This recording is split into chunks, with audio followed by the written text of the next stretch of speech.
Jack Bannerman. Charlie. Slowly. Oh, please, Charlie, I can't understand you. What? Look, you must know that I'm more than accustomed to dealing with people who have far more volatile emotions than you have, Charlie. Well, it's really not my job to force you to stick around at the sessions. Well, I can only encourage the client to see things through and hope in the long run, well, they'll see the benefits of sticking at it for their own sake. Look, Charlie, I know it's hard. Of course I do, because I do this all the time. But you can't keep running off like that. It doesn't help you in the long run. Okay, Charlie. Well, I had a session penciled in for you this afternoon anyway. Okay, look, I'll see you at 3 p.m. Is that suitable for you? Okay, good. See you then.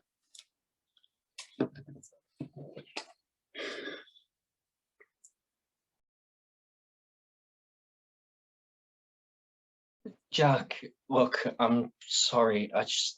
Charlie, please, there's no need to apologise. Just try to understand that I'm here to help you. My role is to listen to you when you disclose things to me and not to judge you, but, well, I still have to answer some of your points with my professional opinion. But we're not going to get anywhere if you keep taking offence.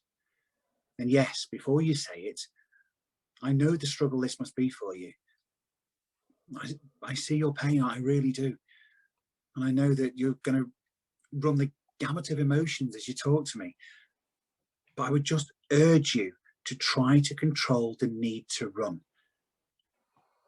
I think you've been doing that for most of your life, haven't you? Another of your coping mechanisms. It's a defence for you, but I really do think we're getting somewhere at the moment. You know, Jack, I did a lot of thinking last night. It really took some effort to calm down, but I think I managed to get some of my head around why I get so mixed up when someone has a go at Simon. He's kind of the only father I ever knew. You know, when he was nice, he was so kind and so much fun to be around. It took me some time to realise that he was always nicer when he wanted something more from me. More than I could offer. I worked that out lying there last night. I don't understand why I never saw it back then. It's time I got this all out, Jack. I've got to get this weight off me. I feel like I'm suffocating all the bloody time. My chest was getting tighter and tighter the more I thought about things last night. I ended up cutting. I'm not proud of it, Jack, but I couldn't control the feeling of weight on my chest. I wanted to climb on the roof and either scream or jump. This was the safer option. That's stress, Charlie. You just need to get all of this off your chest. Okay, look. I'm just going to sit here and listen, okay? I won't take notes, but I don't need to here. This hour is all about you talking and me listening. And take your time. But if I need to interject at any point, you must let me. And if you need to stop, well then please just say. God, where do I start? By the time I realised what was happening, it was too late for me, you know? I needed the job and the money. Not just that he gave me some independence from my mum, and the keep I gave her each week kept her off my back. I'd already become like Simon's property by the time I found out he was gay. That's what it felt like anyway. You know, he would even dress me the way he thought I should look, honestly. Of course, the calls were always in the guise of birthday, Christmas presents, that sort of thing, but they just weren't me. I mean, they were effeminate and sort of flamboyant, really, and he would parade me in front of his friends saying things like, "Doesn't she look lovely?" She? What the fuck? I wasn't a she. I blocked it out. I pretended it wasn't happening and tried to put aside the awful feeling that I was trapped. I would never, ever say no to Simon. He had this way about him with me that just made me feel compelled to comply, if that makes any sense. In some ways, he frightened me with his mood swings. He'd always been so nice to me too, so I guess I felt like I owed him some kindness back. Daft, right? I learned to cope with it all these mixed feelings that confused me. I learned to gently shun his advances and laugh them off too. Something told me he'd never force me to do anything, and that he sort of wanted me to want him at those times. Does that make any sense at all? It does. I can explain that too, if you wish. Okay, Jack, go on.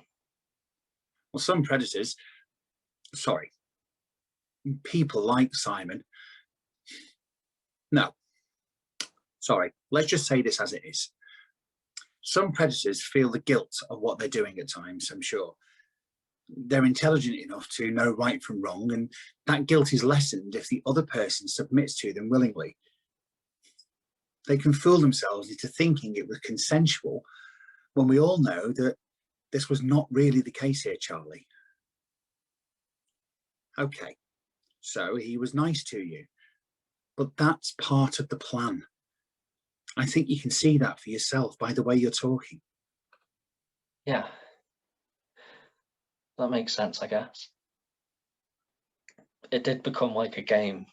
He'd try it on often and I'd refuse. And I learned to live with it as a sort of ritual that happened every so often. And it was the price I had to pay for all the good stuff. It was his friends, Jack, that I really couldn't handle. The friends he paraded me in front of like some sort of property to be loaned out. Some of them were just creepy old men. And I'd be busy just trying to get on with my work, and they'd corner me and paw me and stroke my hair and talk about me as if I wasn't there. I was given a nickname in those circles, given to me by those creepy pervs, but I don't want to tell you what it was. I don't ever want to say it or hear that name again. It's okay, Charlie. I don't need to know that. I know now that my entire life from age 14 to 23 was controlled for me. I was being initiated all the time for something bigger, and the boundaries just kept moving outward. I mean, I was dragged around the country and shown the seedier side of life. Well, it was seedy to me. Alien, kinda. A world I knew nothing about. They just saw it as normal. I was introduced to drugs too by them, but I never took them. Well, not willingly anyway. Once I was forced to lie back by this couple of older creeps and made it against my will to sniff amyl nitrate. I didn't know what it was, how could I? But it freaked me out when the effect took hold. I lost all control over my life. I had no real father to run to, and if he did, he'd just say that I asked for it. It got to the stage where I felt forced to find friends in that world, that horrible place, who might feel some kindness towards me and maybe look after me. I did find a couple, and despite the fact that I was wary of everything gay, I found a really nice guy who watched out for me. He wanted nothing from me either. He never asked for anything, but I knew he fancied me too. I overheard him saying to a friend when I told him I was going for a shower that he wanted to stay and watch. I felt guilty for using him for protection and not giving him anything in return. That's how my mind was working back then. I assumed there was a price to pay for anything good in my life, because there always was with Simon. It'd been like that with everyone I knew up to that point.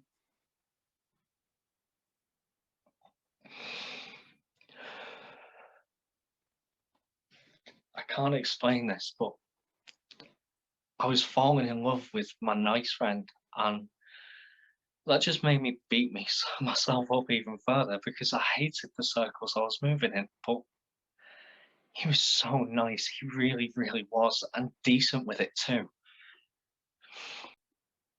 Have you had enough, Charlie? We can come back to this next time if you wish. I need to move on with my life, Jack. I want to know how to move forward. Why did I fall in love with a man when I honestly never believed I was gay? Can you answer me that? Please answer me that. Why did I go running to someone for help and emotional support who was one of the very people I was running away from? It doesn't make any sense to me. I mean, why did I give myself over to this guy and, yes, sleep with him?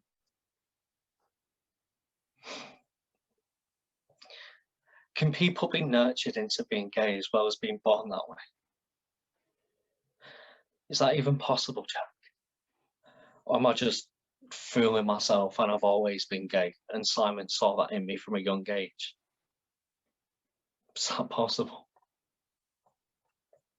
How could I let myself get that close to a guy physically and mentally after being molested and beaten unconscious by a group of men in a strange town and left to bleed alone? Was I doing it to hurt Simon, maybe? I got the feeling he hated the attention I was being shown by my friend. Friend? You've not said his name, Charlie. No, and I won't. He was the one good thing in my life back then. I'm not going to bring him into this. Wherever he is now, I hope he's happy. And can you tell me why the hell did I end my working life with Simon with a gift to him with one night with me? After everything he put me through, I eventually relented. Just once. Tell me that. Okay, it was on my terms, but because I tell you this, Jack, and you've got to believe me that I mean this. That is what disgusts me more than anything else.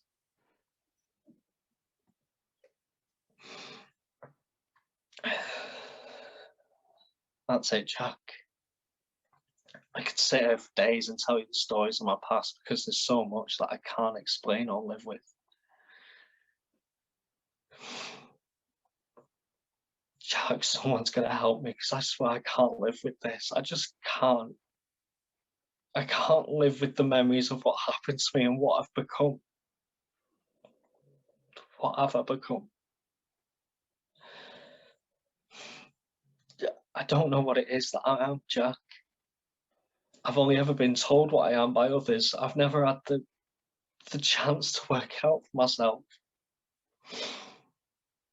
Jack, I really think it's too late now. Damage is done.